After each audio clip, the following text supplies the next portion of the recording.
aquí y estamos pasando el rato con Scott Ritter un jueves por la mañana muy aterrador. Sabes, Scott, sabes, tienes a todos los animadores en línea. Oh, esto tiene que pasar. Esta gente necesita dispararle a esta gente. Esta gente necesita atacar primero, sabes, sin detenerse a pensar que primero si hay una guerra, para empezar, tú no eres el que va a ser volado por los aires. En segundo lugar, hay presencia de buques rusos y chinos en esta zona. Hay potencial para un gran conflicto de poder que podría terminar friéndonos a todos en una guerra nuclear. Es una situación muy peligrosa y creo que tenemos mucha gente por ahí, animadores, sabes, a favor de la guerra, aunque estén enojados con Estados Unidos o con este grupo o aquel, lo que sea. Alguien tiene que actuar, alguien tiene que disparar, pero es una situación peligrosa y es bastante, sabes, es bastante aterrador. ¿Tus pensamientos sobre la situación en el Medio Oriente? Sí, claro. Cualquiera que esté fomentando un conflicto en cualquier momento, sabes, está, sabes, de alguna manera dejando al descubierto su falta de humanidad. Sabes, he dicho desde el primer día que la guerra es el fracaso definitivo de la humanidad porque lo que representa es humanos matando humanos. Y eso es en realidad un fracaso de todo lo que se supone que debemos hacer. Sabes, debería haber habido muchísimas más cosas que hubiéramos podido hacer antes de llegar a ese punto para resolver cualquier problema que existiera, sin tener que, sabes, recurrir a, sabes, la violencia sistémica. Bueno, sabes, aquí tenemos una situación, sin embargo, donde estamos hablando de una guerra con un alcance y una escala que, sabes, fácilmente podría rivalizar, sabes, con la guerra en Ucrania en términos de, sabes, tecnología, letalidad y potencial repercusiones geopolíticas, incluso expandiéndose potencialmente más allá, sabes, de la escala de Ucrania, porque este conflicto podría derribar la economía global al generar una crisis energética masiva en todo el mundo.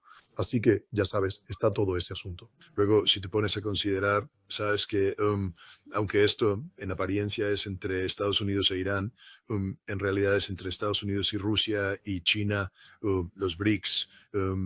¿Sabes? El impacto que este conflicto va a tener en la situación actual, en el continuo, una transformación global que se está produciendo en este mismo instante mientras hablamos, alejándonos de la hegemonía unipolar del dominio global estadounidense para pasar a un modelo donde el poder y la influencia se comparten entre las naciones en una base de igualdad.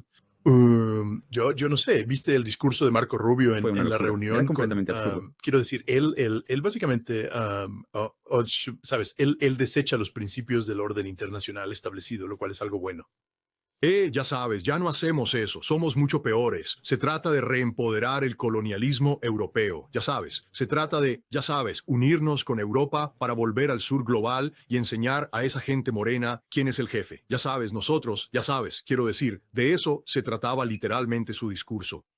Y, sabes, fue realmente chocante que los europeos se pusieran de pie y aplaudieran eso. Debería haber sido, sabes, que le hubieran tirado verduras podridas al salir de allí. Pero uno de los peligros de este acuerdo con Irán, sabes, hay peligro por todas partes.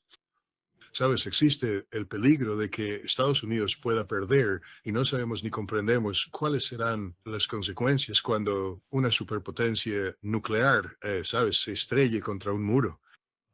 Que hará, sabes, el líder de este culto a la personalidad que actualmente gobierna los Estados Unidos, sabes, qué decidirá hacer cuando se enfrente a la realidad de que su desventura militar podría costarle las elecciones de medio término. Sabes, declarará la ley marcial en los Estados Unidos. Va a precipitar una declaración de ley marcial en los Estados Unidos al embarcarse en una guerra nuclear con Irán, que tuvo la osadía de derrotarlo.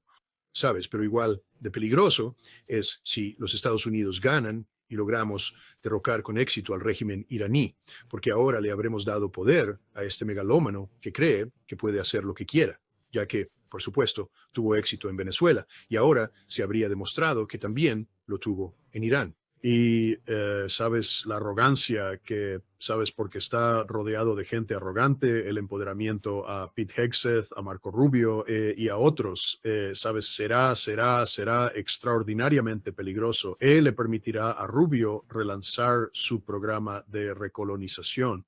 Y esto dejará a China como la próxima víctima, porque si vencemos a Irán, te garantizo que estaremos considerando convertir a Taiwán en, sabes, un gran obstáculo para la expansión china, lo que significa que la política de una sola China se irá por la borda junto con casi todos los demás acuerdos que Estados Unidos haya hecho.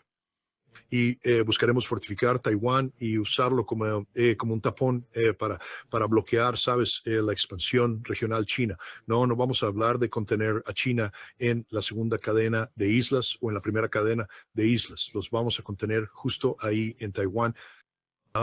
¿Sabes? ¿Y a qué nos lleva todo eso? ¿Sabes? Tenemos una nación ahora mismo que vemos lo que pasa cuando nos desprendemos de, ¿sabes? Las reglas, el Estado de Derecho, los tratados, el nuevo START. Chicos, la situación es mucho peor de lo que cualquiera puede siquiera comprender. Saben, además de básicamente cuadruplicar el tamaño de nuestra fuerza nuclear estratégica, estamos reescribiendo nuestra doctrina nuclear porque tenemos más juguetes con los que jugar. Así que podemos hacer cosas mucho más innovadoras, como un ataque preventivo contra Rusia, que ahora mismo está sobre la mesa. Y les garantizo que ahora mismo tenemos gente elaborando ese plan de guerra.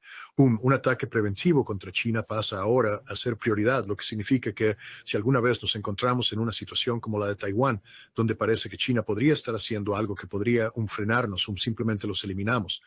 Lanzamos un ataque de contrafuerza, destruimos su arsenal nuclear y le decimos a China, ahora son impotentes frente a Estados Unidos, nos movemos a Taiwán, no hay ni una maldita cosa que puedan hacer al respecto. Entonces la pregunta es, ¿qué hará Rusia en ese sentido?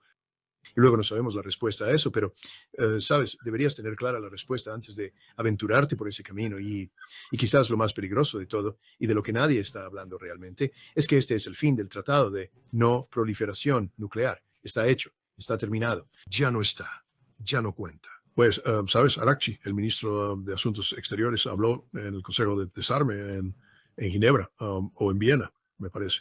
Espera, no, fue en Ginebra.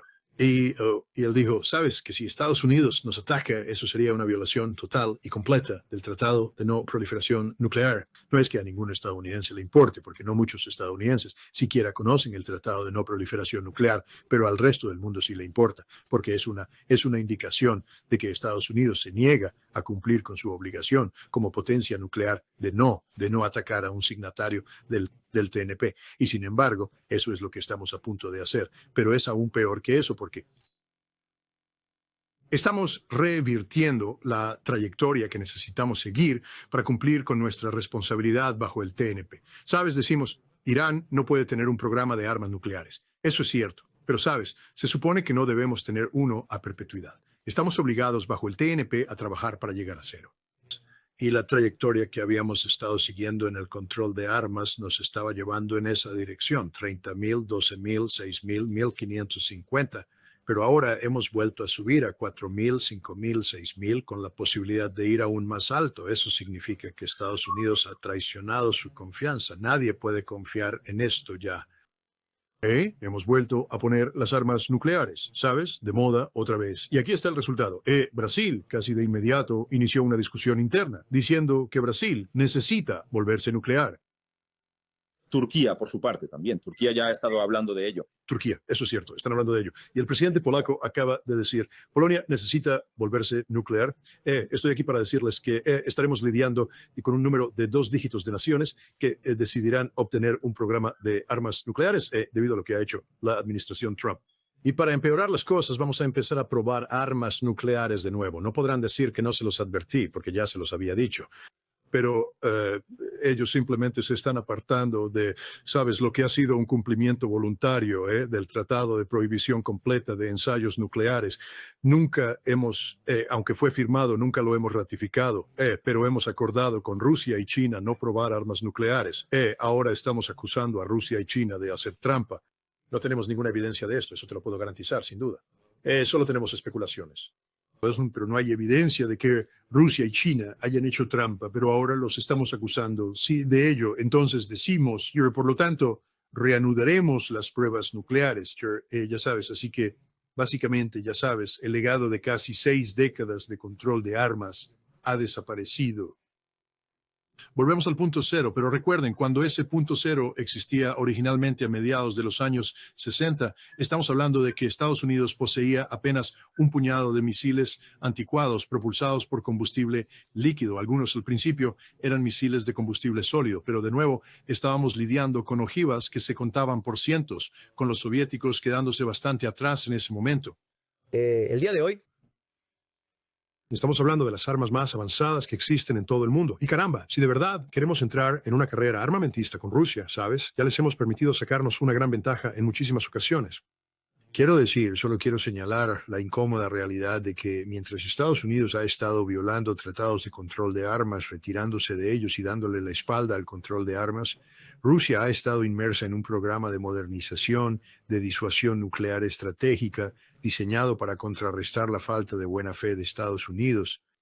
En 2016, el presidente Putin advirtió a los periodistas estadounidenses que habría una consecuencia significativa al retirarse del Tratado ABM. Y eso, por supuesto, significa que Rusia se vería obligada a construir una nueva generación de armas que pudieran mantener la capacidad de disuasión de Rusia frente a un esfuerzo estadounidense por desarrollar una fuerza de defensa antimisiles. En 2018 él dijo, ya ustedes no me escucharon, ¿verdad? Así que aquí tienen las armas que estamos desarrollando. El ICBM pesado Sarmat puede venir desde el Polo Sur. No se le conoce ninguna defensa. Hey, misil de crucero de propulsión nuclear Burevestnik. No hay defensa contra él. Ojiva maniobrable, hipersónica, avant-garde. No hay defensa posible contra eso. Poseidón, sabes, el arma que está en alta mar, se activa y ahoga toda la costa este. No hay defensa contra eso. Y aún así, Estados Unidos no escuchó, porque Rusia, una vez más, en la renegociación del nuevo START en 2021, estaba dispuesta a poner estas armas sobre la mesa y hablar de ello si Estados Unidos integraba la defensa antimisiles en el esquema de control de armas. No lo hicimos. Y ahora, aquí nos encontramos hoy. Rusia está desplegando estas armas justo en este momento. ¿Qué es lo que estamos haciendo? Bueno, íbamos a construir el Sentinel, ya sabes, el sistema de misiles disuasorios con base en tierra. No podemos pagarlo. No podemos construirlo a tiempo. Así que estamos usando un misil que fue construido a finales de los 60, principios de los 70, el Minuteman der Fuhrer, y vamos a modernizarlo por última vez. Pero la última vez fue la vez anterior donde permitimos que la esperanza de vida subiera hasta 2030. Y aún así la gente decía, no podemos garantizar que vaya a funcionar. Ahora decimos 2050. Así que estamos ganando 20 años más de vida. Y porque no tenemos la capacidad de construir un nuevo misil balístico. Mientras tanto, Rusia, además de estas nuevas armas que han lanzado, está en proceso de probar misiles balísticos más avanzados para reemplazar los misiles que ya existen. Están en la misma sintonía para seguir modernizándose y adaptándose al comportamiento irresponsable de Estados Unidos. Pues verás, estamos hablando de reemplazar los submarinos clase Ohio con una nueva clase, pero no tenemos la capacidad de construcción naval para producir los submarinos que son necesarios. Necesitamos mejorar el misil Trident y hacerle un plan de extensión de su vida útil. No sabemos si tenemos la capacidad para hacer eso. ¿Sabes? Podemos hacerlo en cantidades limitadas, pero para, ¿sabes? Modernizar toda la flota, cientos de misiles, eso tomará décadas. Los bombarderos B-21 son condenadamente caros y tenemos que construir muchísimos de ellos para, ¿sabes? Si queremos modernizar nuestra parte aérea, la parte aérea de la tríada. Así que hemos entrado en una carrera armamentista en la que ya estamos, ¿sabes? Es como si entraras en un maratón donde el resto de los participantes, incluyendo a los, ¿sabes? A los corredores más rápidos, ya están a mitad de la pista, ¿sabes? Si tú apenas estás comenzando, no vas a poder alcanzarlos. Pero también nos vamos a llevar a la bancarrota a nosotros mismos. Esta es la otra cuestión, la presión, el estrés que vamos a ejercer sobre nuestro presupuesto en un momento en que estamos discutiendo la necesidad de modernizar todo lo demás. Hubo un ejercicio en Estonia, Hedgehog 2025, puede que hayan leído sobre ello, donde los ucranianos trajeron un puñado de operadores de drones, FPV de primera línea. No estamos hablando de una guerra de drones de espectro completo. Estamos hablando simplemente de un grupo de hombres, un puñado de ellos que van a descender, a atrincherarse y a desmantelar a los atacantes utilizando tácticas estándar de drones de primera línea desarrolladas por los rusos y los ucranianos. Y aniquilaron a las fuerzas de la OTAN. Las fuerzas de la OTAN ni siquiera pudieron arrancar. En cuanto se movieron, fueron alcanzados por drones. No tenían capacidad antidrones, no pudieron responder y todos murieron. Pues, sabes, es gracioso cuando oyes a la OTAN decir, vamos a construir nuestro ejército. Bueno, primero tienes que reconstruirlo y tienes que redefinirlo. Y no tienes el dinero para hacer eso, así que no me preocupo por ti. Es decir, si vas a construir, sabes, 300 a 800 mil más de lo que ya tienes, cuando lo que tienes no funciona, pues es bastante estúpido. Y el ejército de EEU está en la misma situación. Sabes, tenemos divisiones heredadas. Una división blindada estadounidense tiene cero esperanza de vida en un campo de batalla moderno. Es simplemente la realidad de esta situación. Tenemos que modernizarnos. Eso cuesta mucho dinero. ¿Y de dónde vamos a conseguir todo este dinero? Y ahora, volvamos al tema de Irán. ¿Qué pasaría si tuviéramos una guerra con Irán? Y incluso si ganamos, si Irán es capaz de llevar a cabo su amenaza de interrumpir la producción de energía en la región, tendremos una crisis energética global. ¿Qué le hace eso al dólar? ¿Qué le hace eso a la economía? ¿Sabes? Y luego yo vuelvo al problema fundamental. Tenemos un loco en la Casa Blanca, un loco literal que gobierna, sabes, es un culto a la personalidad. Sabes, no queremos adentrarnos demasiado en la madriguera constitucional, aunque yo tengo mi copia de la Constitución aquí, justo aquí, porque la leo todos los días, sin excepción. Y estoy releyendo los papeles federalistas y estoy releyendo los papeles antifederalistas y estoy volviendo a lo que diablos estaban pensando nuestros padres fundadores cuando crearon este país y cuánto nos hemos desviado de eso. Pero ahora mismo tenemos a un demente que literalmente se está posicionando para declarar la ley marcial en los Estados Unidos.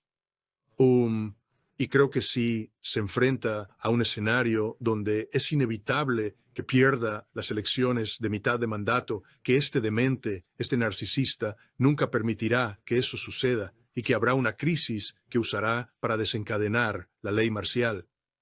Y si llegamos a tener una elección, será una elección que se llevará a cabo bajo circunstancias que garantizarán una victoria de Trump o una victoria republicana en la Cámara de Representantes.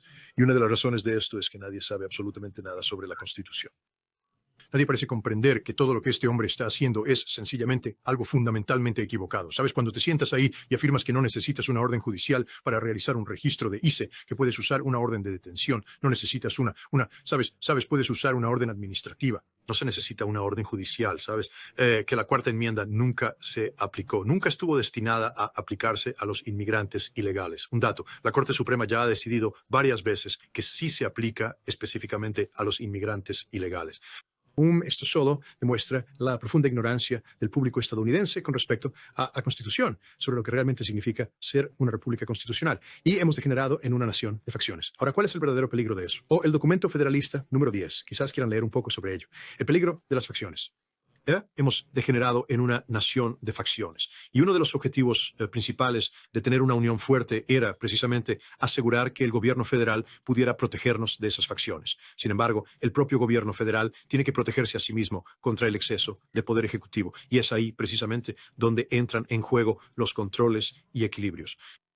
Pero en este preciso momento hemos hecho exactamente aquello que preocupaba a los antifederalistas. Tenemos un sistema judicial federal que ha sido secuestrado por un partido político, así que ya no está cumpliendo los mandatos del Estado de Derecho, está apoyando a una facción.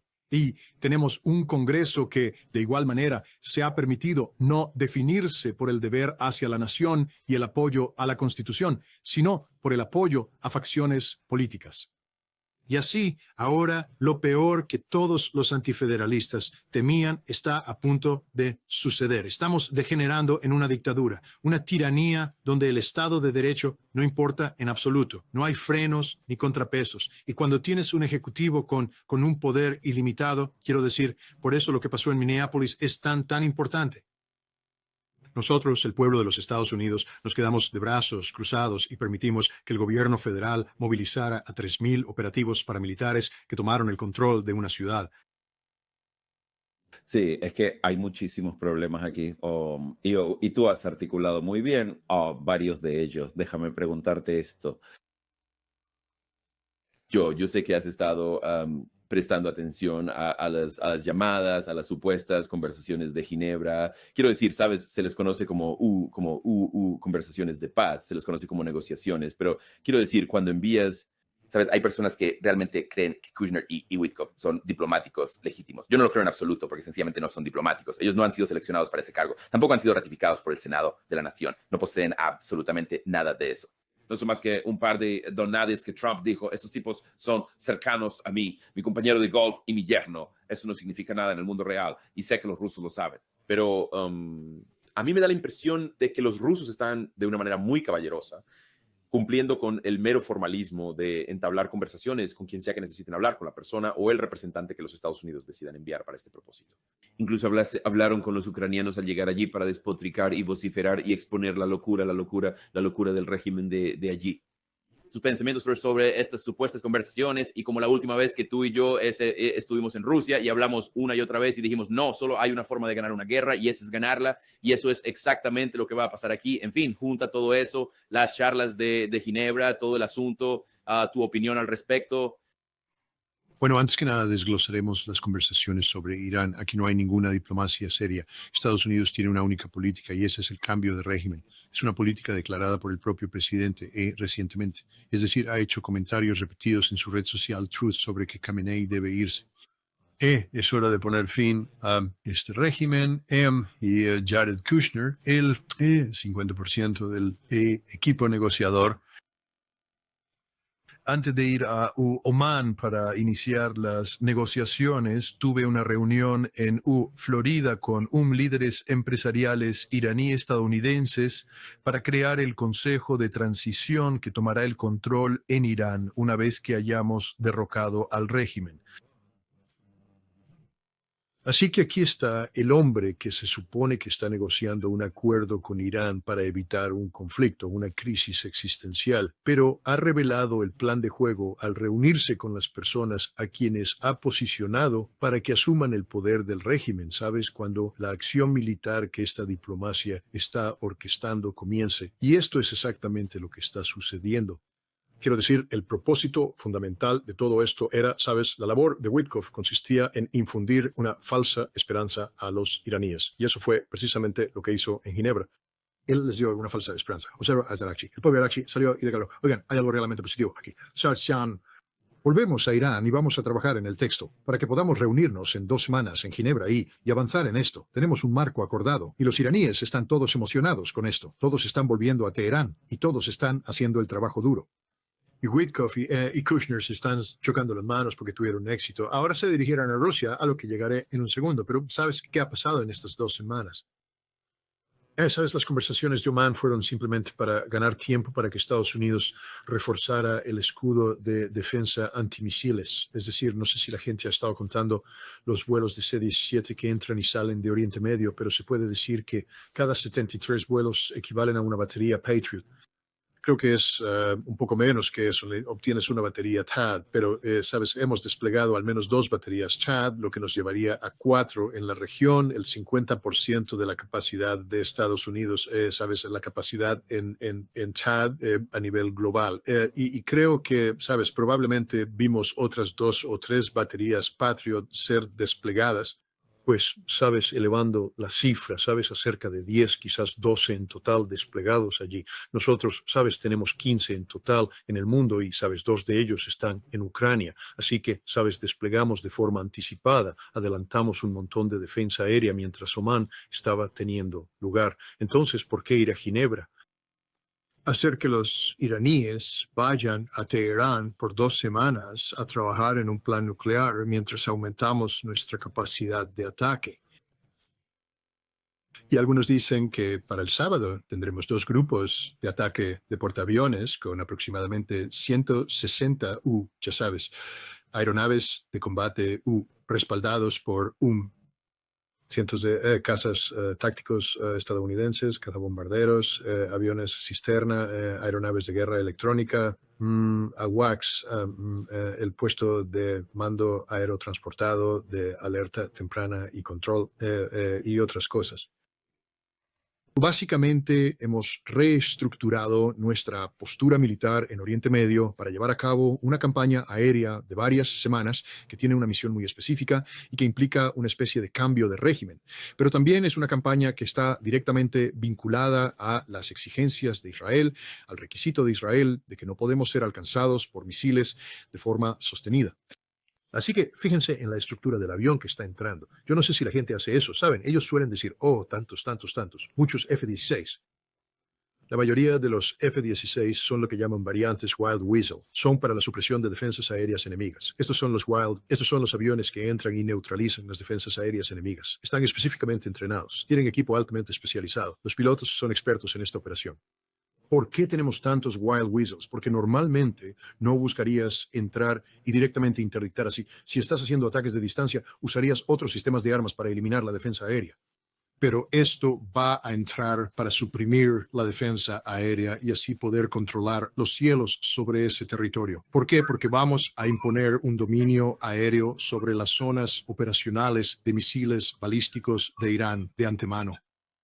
La intención principal aquí es garantizar que los iraníes no tengan la capacidad de lanzar andanadas de misiles. Si por casualidad logran escapar algunos misiles, serán solo uno o dos que se filtren. Luego tenemos este nuevo sistema de defensa antimisiles en capas que creemos que debería poder derribar. Pero incluso si no puede, el daño sufrido por Israel o nuestras bases será mínimo porque no será un bombardeo. Y ahora tenemos la capacidad de mantener esta operación durante semanas. Eso es lo que está sucediendo aquí. Y si logras quitar los misiles balísticos del mapa, al menos quizás no por completo, pero ahora le otorgas a Israel un potencial mucho mayor, porque Israel también se verá implicado en todo esto. Sabemos que podemos activar y desactivar las manifestaciones en Irán a nuestra voluntad y las activaremos.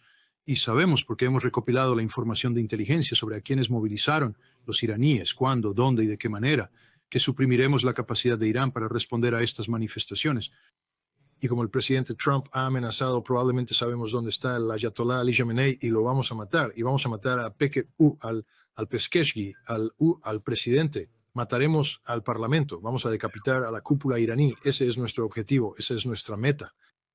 Y habiendo estado en reuniones del Consejo de Seguridad Nacional de la Casa Blanca, sé que se hacen preguntas. Sé muy bien qué tipo de preguntas se formulan. Y les puedo asegurar que en el momento en que esas personas que poseen la información detallada sobre el patrón de vida y actividad de Khamenei, a quienes llamaremos la CIA, digan, tenemos el patrón de vida de Khamenei y estamos convencidos de que podemos matarlo. La gente, por supuesto, preguntará, ¿cómo lo saben? Dirán, ¿qué nivel de confianza tienen? Y para que el presidente dé luz verde a una acción de este tipo, la CIA tendrá que volver con un nivel de confianza extremadamente alto.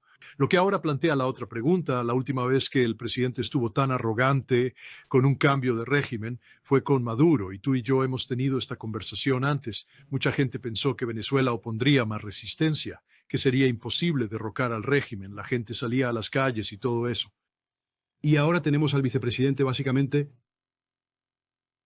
comportándose como una herramienta de los Estados Unidos, permitiendo que una embajada estadounidense sea reabierta en Caracas, completa con un contingente completo de la CIA que se encargará de entregar los pagos a toda la gente que sobornaron, compañías petroleras estadounidenses dominando el petróleo venezolano, ¿sabes? Sobornamos a la gente y había un alto grado de confianza en nuestra capacidad para hacerlo antes de que lanzáramos la misión de secuestro de la Fuerza Delta. Estoy leyendo entre líneas aquí, pero creo que la CIA e Israel han sobornado a muchos iraníes de alto rango. Estoy pensando que su alcance va mucho más allá de lo que cualquiera podría saber, porque hay muchísima confianza aquí, muchísima confianza en una operación muy arriesgada. Así que yo, sabes, no quiero una guerra, no estoy animando a una guerra, pero, sabes, existe esta noción de que Estados Unidos se está condenando automáticamente al fracaso. Yo no pondría dinero en esa apuesta. Conociendo al ejército de los Estados Unidos tan bien como lo conozco, habiendo asistido a reuniones como esta, sabiendo las preguntas que se formulan y conociendo los riesgos que están en juego, hay una serie de luces que tienen que pasar de rojo a verde antes de que el ejército, no el presidente, el ejército dé su aprobación a algo así, porque el ejército no se dedica a cometer suicidio. Tú no llegas a ser un comandante de escuadrón aéreo, ¿sabes? Diciendo, envía a mis hombres a la tormenta y no me importa si ninguno de nosotros regresa. Llegas a comandar diciendo, estas son las tácticas que usamos para garantizar un resultado positivo. Eso lo entiendo. Tengo aquí un avión multimillonario con un piloto cuyo entrenamiento es muy costoso y no voy a enviarlo simplemente a luchar y morir, señor presidente. Deme una misión que podamos cumplir y la haremos, pero no me mande a una misión suicida. Y creo que ahora mismo el hecho de que estemos desplegando hacia adelante, primero que nada, creo que hemos cruzado la línea de no retorno. Llega un punto en la punta del violín, como le llaman, la fase de tropas del violín. Un despliegue logístico o algo de esa índole. Pero como sabes, fundamentalmente es lo que debemos hacer para trasladar a las personas desde un punto A hasta el área de operaciones y una vez allí mantener su sustento por un tiempo determinado. Y una vez que uno empieza a mover algo de esta magnitud, se llega a un punto durante la Guerra del Golfo en 1991. Aunque el ataque se lanzó a mediados de enero, el punto de no retorno ya se había alcanzado en octubre. Estaba en una célula de planificación en el cuartel general del Cuerpo de Marines y, ¿sabes? Nos hacíamos la pregunta, ¿estamos haciendo una planificación hipotética donde podemos alcanzar y tomar cualquier recurso que queramos o estamos limitados por los recursos, lo que significa que una guerra real está a punto de ocurrir y hay cosas que no podremos tocar, etcétera? Y dijeron, no, están limitados por los recursos porque hemos cruzado la línea de partida, vamos a la guerra. Y así estos recursos no estarán disponibles para ustedes. Tendrán que lidiar con ellos, etcétera. Creo que estamos en ese punto ahora mismo. Creo que hemos avanzado tanto, hemos gastado tanto dinero, hemos hecho tanta reubicación global que no podemos desmantelar esto, devolverlo y traerlo de vuelta. Así que tenemos que usarlo ahora. Por lo tanto, estamos comprometidos con una línea de acción que hace que la guerra sea inevitable. Y el otro factor que consolida mi convicción de que nos dirigimos a la guerra son las elecciones de mitad de periodo. Creo que este presidente ha hecho un cálculo que no tiene más remedio que ganar una guerra contra Irán, porque las cosas le están yendo mal políticamente. Él, sabes, debido a sus acciones con el ICE en Minneapolis y en otros lugares, sabes, está en peligro de perder la Cámara de Representantes. Algunas personas dicen que es casi un hecho que perderá la Cámara. Si él llega a quedar en ridículo, ¿sabes? Con todo este asunto de Irán ahora mismo, ¿sabes? Y esto combinado con la incapacidad que ha demostrado para poder cumplir con lo de Ucrania, podría perder el Senado. Quiero decir, quizás no llegue a... podrían echarlo del cargo, literalmente. Echarlo. Bueno, están hablando, la gente está hablando de la enmienda 25. Sí, podrían echarlo. Pero de nuevo, la enmienda 25 solo aplica si la Constitución aplica. Y la Constitución no aplica si se declara la ley marcial. Así que creo que este presidente está jugando una apuesta muy arriesgada. ¿Sabes? Algunas personas dicen que es por los archivos de Epstein. No estoy seguro de eso. Pero lo que sí sé es que hay mucha presión política que se está ejerciendo sobre este presidente en el frente interno que clama por una crisis de política exterior. Y la situación de Irán es una crisis en la que el presidente cree que puede arriesgarse y salir victorioso. Así que creo que la guerra es inevitable. Y eso me lleva a lo que dijiste. Bueno, la gente está animando a Irán a adelantarse. Pues como estadounidense no quiero que les pase nada malo a los estadounidenses. ¿Sabes? La verdad es que no. Yo quiero que cada estadounidense desplegado regrese a casa sano y salvo. Pero, ¿sabes? Vivimos en el mundo real y... ¿Sabes? Hay una Carta de las Naciones Unidas. La Carta de las Naciones Unidas prohíbe el tipo de acciones que Estados Unidos está llevando a cabo actualmente. Estamos en abierta violación de la Carta ahora mismo al amenazar a Irán con la guerra. Eso es una violación de lo que creo que es el artículo 4, párrafo 2. Estamos violando el Tratado de No Proliferación Nuclear. Estamos violando casi todo aquello que representa el Estado de Derecho. Está bien. El presidente dice que no cree en el derecho internacional, el Estado de Derecho, únicamente en su propia brújula moral. Bueno, sabes, pero si el objetivo es realmente atacado, entonces Irán puede invocar el artículo 51, que es el derecho a la autodefensa. Es algo que la mayoría de los estadounidenses deberían, sabes, quizás buscar en Google en algún momento. Pero la doctrina Caroline o el asunto Caroline es un evento que tuvo lugar entre 1838 y 1840, más o menos. El Caroline era un barco estadounidense que traficaba armas y hombres a los rebeldes canadienses. Y fue interceptado frente a la costa de Maine por la Marina Británica. Y dijimos, ustedes nos atacaron.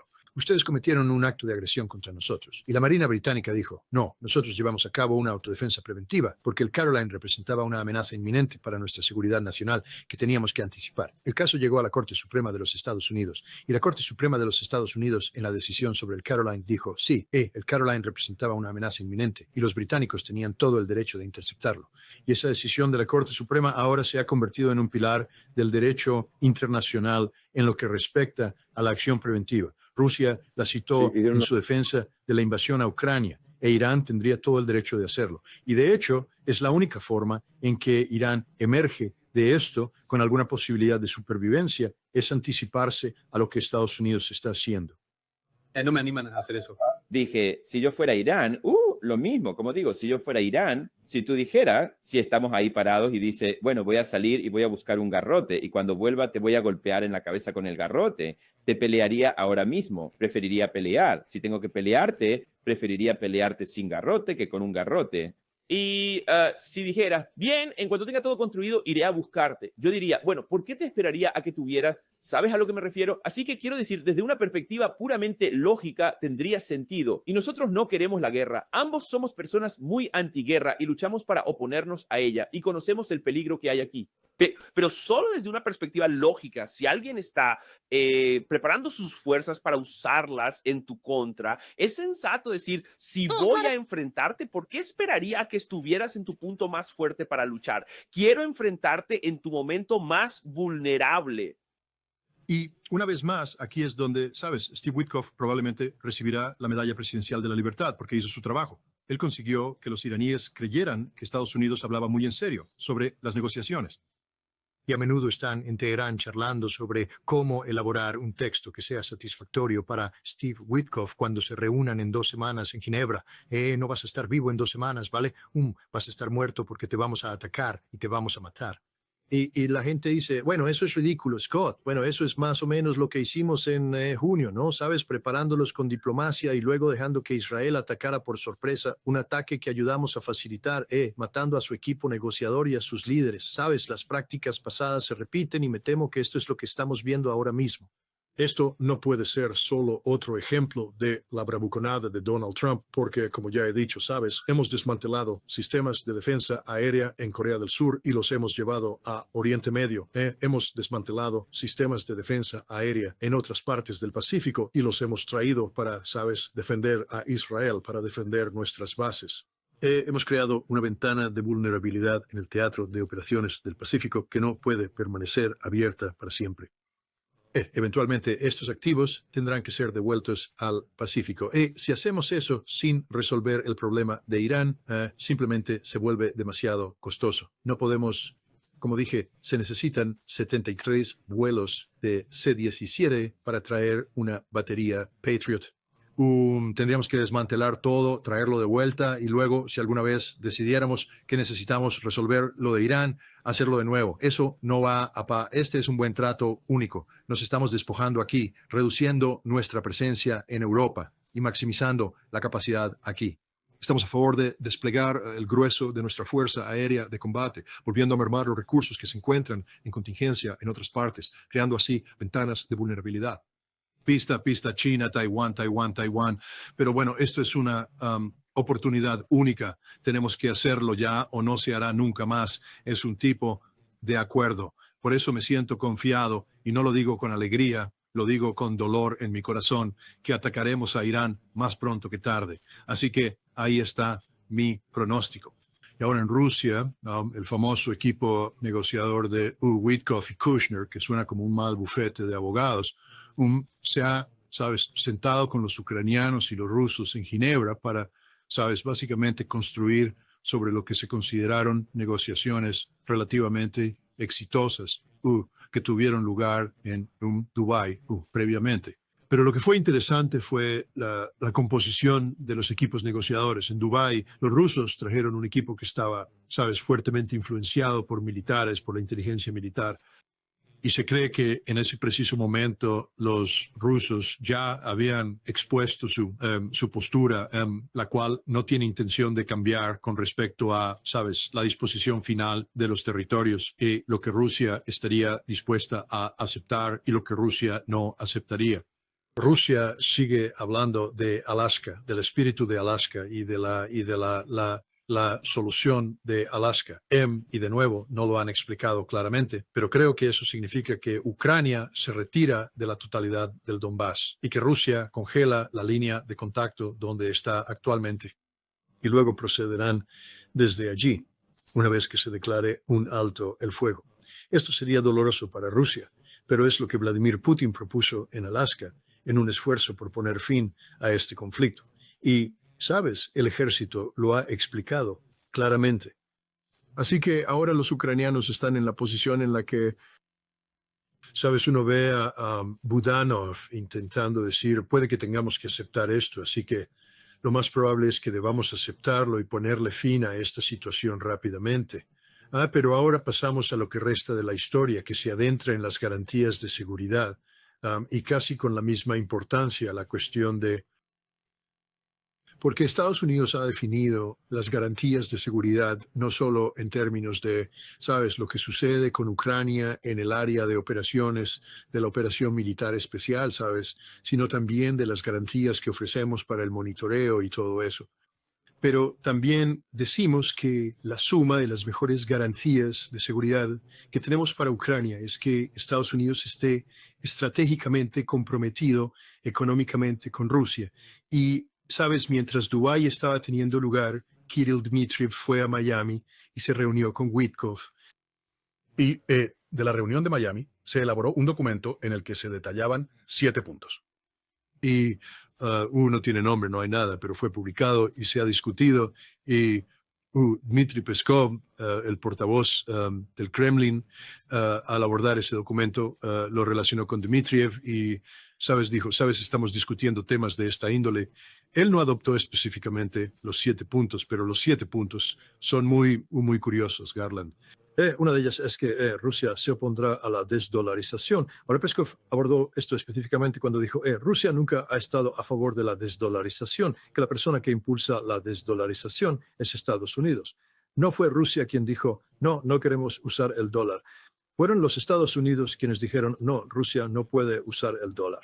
Y así no tuvimos otra opción. Pero si los Estados Unidos están dispuestos a poner el dólar a nuestra disposición de una manera, digamos, garantizada, entonces no nos oponemos a usar el dólar. Y algunas personas lo ven como una traición a los BRICS y, sabes, este concepto de una moneda alternativa, etcétera, que, sabes, Rusia ha estado desarrollando con China. Pero, sabes, el hecho es que no es el yuan, ¿cómo se llama? El renminbi. Renminbi o algo por el estilo. Nunca logro aprenderme bien los nombres de estas cosas. Renminbi o renbi, sabes, los rusos no están contentos con eso y sienten que salen perdiendo. India no quiere comerciar con la moneda china, quieren usar la rupia y la rupia simplemente no es una buena moneda para la conversión. Y así, hasta ahora, los BRICS no han resuelto el problema de cómo realizar grandes acuerdos comerciales utilizando denominaciones que no sean el dólar. Sí lo hacen, pero no resulta eficiente. Ese es uno de los aspectos fundamentales del dólar, es precisamente su eficiencia en las transacciones globales. Pero hay otras cosas. ¿Sabes? Bueno, Yo puedo decir esto. El dólar podría ser una herramienta muy valiosa para ellos. No creo que los rusos vuelvan jamás a un punto en el que dependan del dólar, ¿verdad? O que depositen todos sus, ya sabes, cientos de miles de millones de dólares en Occidente para que alguien se los pueda confiscar. Pero en su comercio internacional es una herramienta valiosa. Una de las cosas que escuché sobre las rupias fue que vendían cosas en rupias, pero terminaron con un exceso de rupias porque tienen muchas más cosas que vender que India que les tiene a ellos. ¿Sabes a lo que me refiero? Y a veces cuando tratas con un país terminas con un exceso de esas cosas en particular. Si puedes usar el dólar, si tienes un excedente de rupias, puedes convertirlas a dólares y puedes invertirlas en otra cosa si lo deseas. De vuelta a los rublos, lo que quiera, pero es una herramienta valiosa, creo, para el comercio internacional. Ahora, y creo que la gente malinterpreta si los rusos dicen, bueno, volveremos a usar el dólar para decir, bueno, que irán al 100%, serán como desháganse del rublo y simplemente usen no creo que eso sea lo que están diciendo. Ellos dicen, el dólar formará parte del conjunto de herramientas económicas que empleamos para que las cosas funcionen y cuando lo necesitemos podremos utilizarlo y cuando no, ustedes fueron quienes afirmaron, no podemos usarlo bajo ninguna circunstancia. Nosotros nunca dijimos que no quisiéramos emplearlo. De todos modos, así es como yo lo veo, Scott. Bueno, esa podría ser la posición rusa, pero la posición americana, que Witkoff, porque estos son los puntos de Witkoff que se le han dado a Kirill, es que Rusia se comprometerá con el dólar como la moneda para el comercio internacional. Bueno, esa es una de las cosas que Rusia necesita hacer. Y la otra es que Rusia abrirá su economía a la inversión de capital estadounidense. Es decir, que Estados Unidos obtendrá todo tipo de tasas de interés preferenciales y Rusia abrirá sus campos petroleros a empresas estadounidenses de exploración petrolera. Y básicamente los 7 puntos implican casi una rendición rusa a los Estados Unidos. Y me hace cuestionar la autenticidad de este documento, para ser honesto, porque yo, sabes, veo a Peskov no negándolo pero no lo aceptó abiertamente y solo habló de una cosa que Putin ya ha abordado. Vladimir Putin ha declarado públicamente: no estamos en contra del dólar. Es decir, lo ha dicho muchas veces, no nos volvimos contra el dólar. El dólar se volvió contra nosotros. Pero todos estos otros puntos suenan como fantasías de ensueño americanas, pero lo que están siendo... Suena como, ¿recuerdas el plan de 28 puntos? Tenemos nuestros 28 y todos dijeron, ay, Dios mío, ¿quieres decir que los rusos capitularon? Y los rusos dijeron, ese no es el plan que acordamos en Alaska, ni siquiera hemos visto ese plan. Así que tienes que mantener un poco de contexto histórico exactamente en lo que estás diciendo. Hay veces que Estados Unidos propone algo y los rusos dicen, no vamos a comentar mucho, pero... Yo, me encantan algunos de los comentarios sobre el tipo, ¿sabes? Rusia abriendo sus campos petroleros a Estados Unidos. Está Scott loco. Oye, a mí no se me ocurrió la idea. Simplemente te estoy informando sobre lo que dicen los 7 puntos. No soy yo el que se ha vuelto completamente loco. Es quien escribió ese maldito trozo de papel el que ha perdido la cabeza por completo. Y sin embargo, esto se ha convertido en una parte fundamental de la discusión. Y aquí es donde, sabes, Kushner y Witkoff entran en juego, porque ellos operan en un plano completamente distinto. Y es un escenario que se basa en la fantasía, pero hay algo más, y lo verdaderamente crucial de esos 7 puntos es que pone de manifiesto una cruda realidad, que los Estados Unidos no tienen ningún interés en mejorar sus relaciones con Rusia. Estados Unidos tiene un claro interés en la capitulación de Rusia en todos los frentes. Una capitulación de carácter económico que le permita a Estados Unidos reafirmar su posición de una manera muy similar al estatus que disfrutábamos durante la década de los 90, donde éramos los gurús económicos que dirigían la economía rusa y la economía rusa estaba completamente subordinada, ya sabes, a la visión estadounidense. Y es fundamentalmente la estrategia que ellos han ideado para conseguir el derrocamiento de la presidencia de Vladimir Putin. Y aquí radica el verdadero peligro de Kamil Dmitriev, porque no estoy afirmando que él sea de alguna manera parte activa de esta conspiración. No, en absoluto, no creo que lo sea.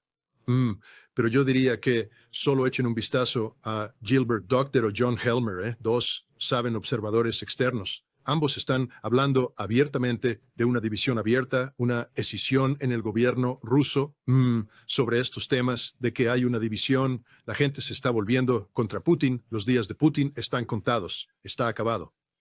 Y esto es algo que, en mi opinión, la administración Trump está intentando impulsar. Creo que ese es el propósito fundamental de todas estas negociaciones, porque no vamos a conseguir que los rusos cedan nada más de lo que ya entregaron en Alaska. Y eso es... Somos completamente incapaces de lograr que Alaska se concrete.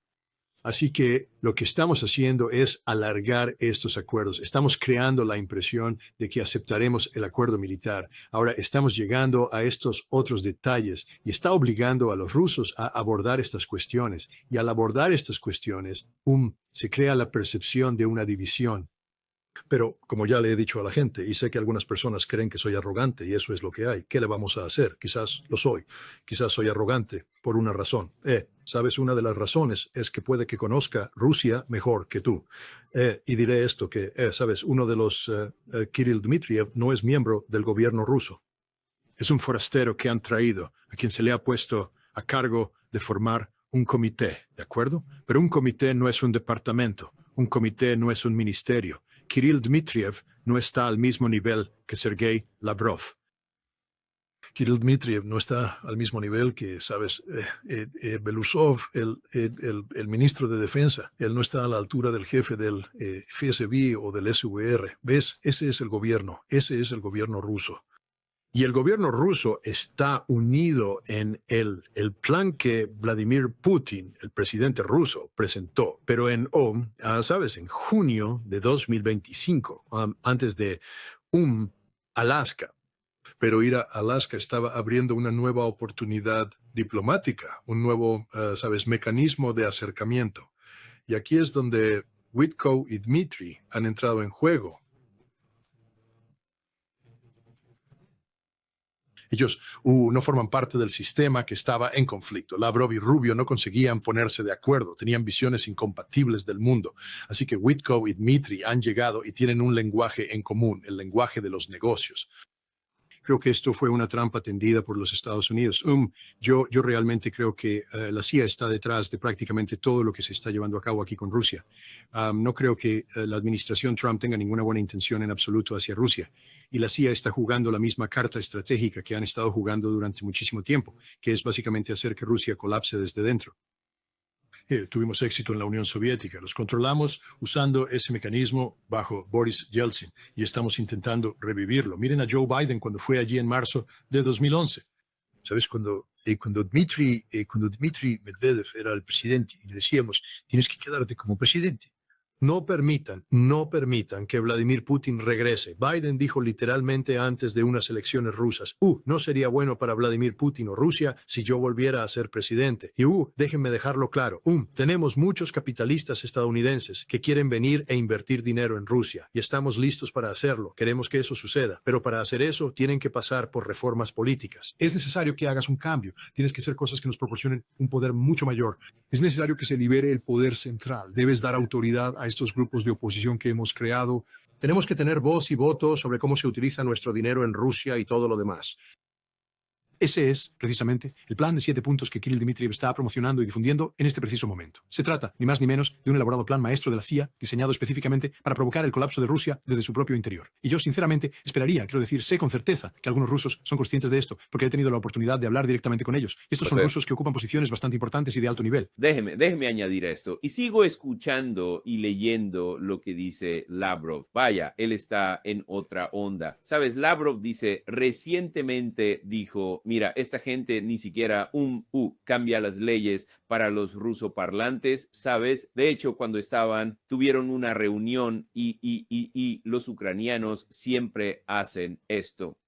Así que tuvieron una reunión cuando estaban celebrando algún tipo de encuentros y Sergei Lavrov dijo en uno de sus discursos más recientes, dijo, miren, tienen que cambiar las leyes y permitir que los rusoparlantes hablen su propio idioma, que adoren como les plazca, todas esas cosas. Inmediatamente después, y ustedes saben que esto se veía venir, los ucranianos dijeron, vamos a aprobar otra ley.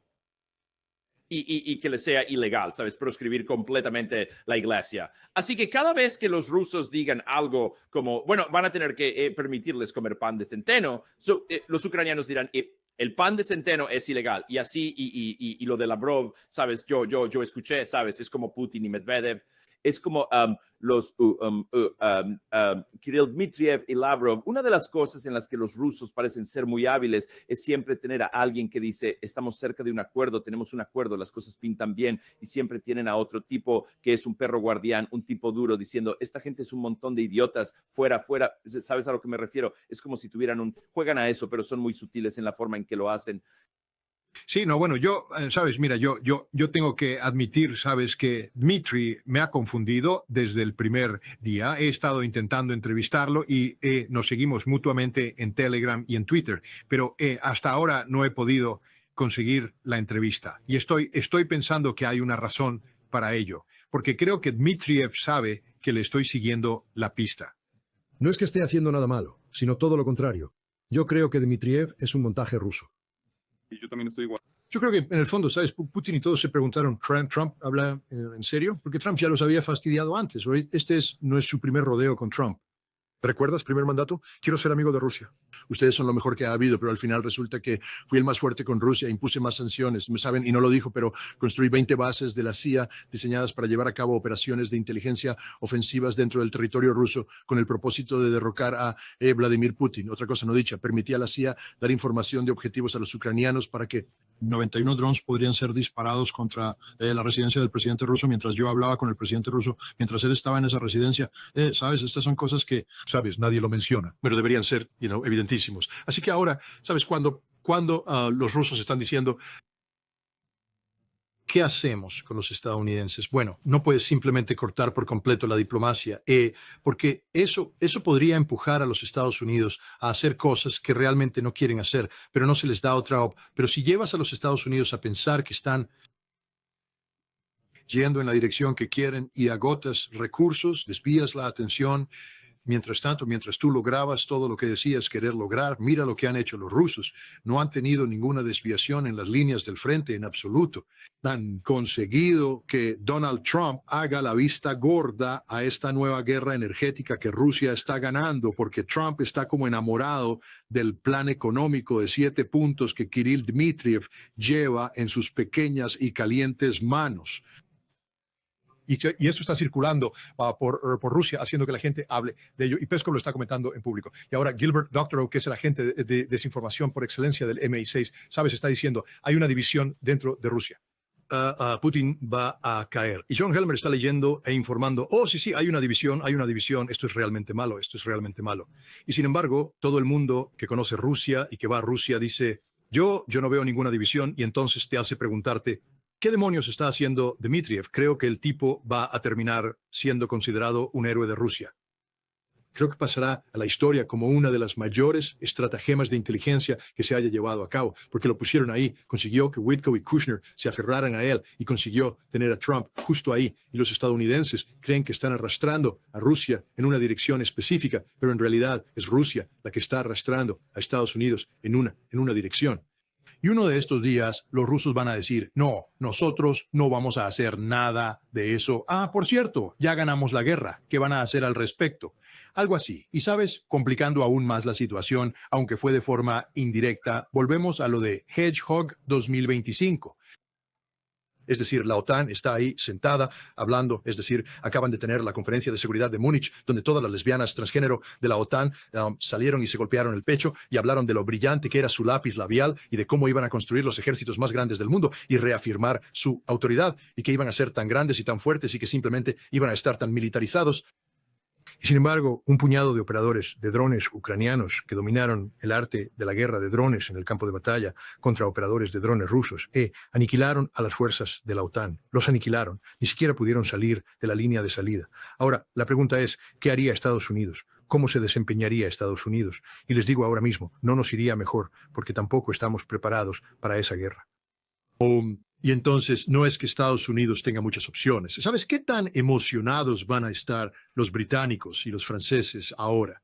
Sí, vamos a enviar varios miles de nuestras fornidas tropas de la OTAN a Ucrania para obligar a esos rusos a retroceder. Los rusos dirán, sí, podemos desmovilizar a la mayoría de nuestros hombres. Solo necesitamos 50 operadores de drones y nos encargaremos de ustedes. Así que, ¿sabes? Creo que hay más en este Dmitriev de lo que parece, y creo que esa es una de las razones por las que los rusos no quieren hablarme de ello. Es la misma razón por la que, tú sabes, ellos sí hablarán con otras personas sobre Arishnik, pero cuando yo les digo, oye, me gustaría conversar contigo sobre Arishnik, ellos me responden, no queremos hablar contigo, porque yo siempre haré las preguntas adecuadas y simplemente no desean responder a esas preguntas, no quieren discutir el tema. Esa no es una conversación que estén realmente dispuestos a tener en este preciso momento, tal vez más adelante, en otro momento. Y creo que ese es justamente el caso con Dmitriev, porque en mi opinión aquí se está llevando a cabo un juego, una estrategia. Dos Sí, palabras. Roman Protasevich, nunca olvidaré el nombre de ese tipo. Fue en algún momento alrededor de 2020, 2021, Estados Unidos y Occidente intentaron una operación de cambio de régimen, las habituales revoluciones de color en Bielorrusia.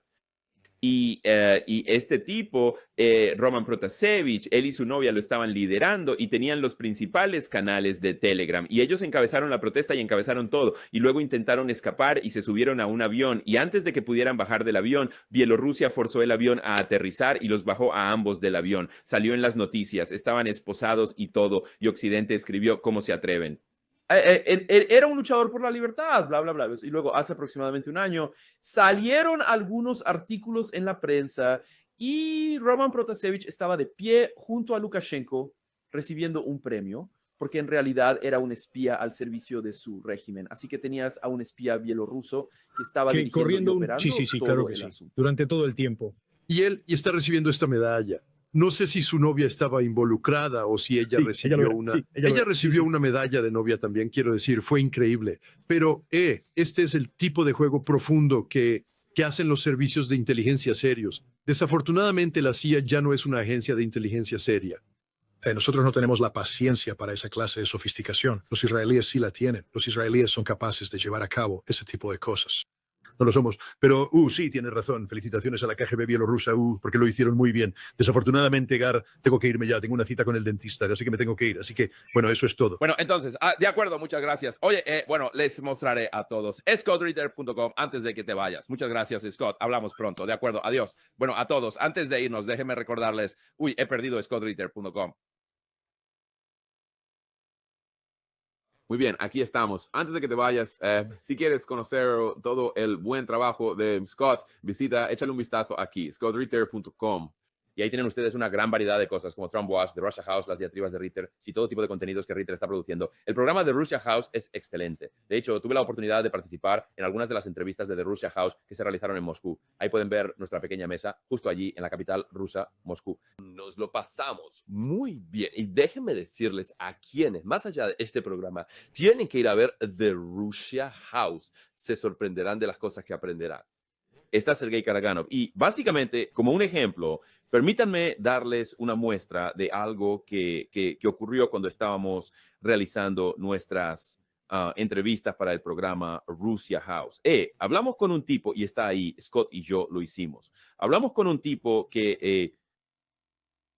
cuyo trabajo consistía en mitigar los ataques de drones contra las instalaciones rusas de hidrocarburos. Y aprendí algo muy importante. Y él me dijo, bueno, mira, pero como ejemplo está justo ahí, puedes hablar de ello. Este tipo trabajaba con el gobierno. Su trabajo era, cuando nos atacaban con drones, encargarse de eso, pero para nuestra ya sabes, la refinería o lo que fuera. Y él dice, bueno, hemos llegado a un punto en que estas cosas son instalaciones realmente enormes. Y si un dron impacta en un área, podemos repararlo de forma rápida y eficiente. Él dice, pero lo que estamos tratando de mitigar es que, sabes, el dron puede costar $5,000 o $10,000 y repararlo nos puede costar $50,000. Él dijo, así que en lo que estoy trabajando actualmente es en encontrar formas para que podamos cerrar esa brecha. Así que si a ellos les costó $10,000 o $15,000 un dron, tal vez a nosotros solo nos cueste $20,000 o $25,000 arreglarlo. Y pensé, wow, eso es algo en lo que nunca había pensado y algo que jamás habría aprendido si no hubiéramos entrevistado a este tipo. Así que mi punto es, vayan a The Russia House y en scottritter.com y empiecen a ver. Si realmente quieren aprender cosas internas de Rusia y empiecen a ver algunas de las cosas que Rusia está haciendo, que quiero decir, algunas de las entrevistas que nosotros hacemos también, y muy importante, porque como saben, Scott necesita ayuda para hacer sus excelentes trabajos. Gracias por su apoyo. Hagan clic en donaciones y bajen aquí y hagan clic en el botón de donar si es que de alguna manera les es posible hacerlo. Gracias a todos. Gracias a todos mis Patreon, PayPal y Buy Me a Coffee y a toda esa gente. Si pueden permitírselo, realmente aprecio a cualquiera que ayude a apoyar este canal. Ahí está mi apartado postal para quienes aún usan el correo tradicional. Y de nuevo, si quieren enviarme una donación, está genial. Pero también la gente me envía tarjetas y cartas y todo tipo de cosas divertidas. Así que mi apartado postal está ahí. Ciertamente lo aprecio también. Bien, a todos, muchas gracias. Tengo a Max La Boda que viene al mediodía. Mis jueves son siempre maravillosos. A las 3 de la tarde tengo a Larry Johnson y a las 9 tengo al único e inigualable Andrei Marchanov. Ese tipo es realmente genial. Es divertidísimo, ¿no te parece? Muy bien, muchas gracias. A las 12 tendremos al cínico y a las 3 al experto de la CIA. Y por supuesto tenemos al tipo tan divertido que de verdad sabe. Es un auténtico experto en asuntos militares y equipo militar y Andrei Marchanov a las 9. Todo es hora del este. Gracias a todos. Que tengan un día maravilloso. Estoy fuera.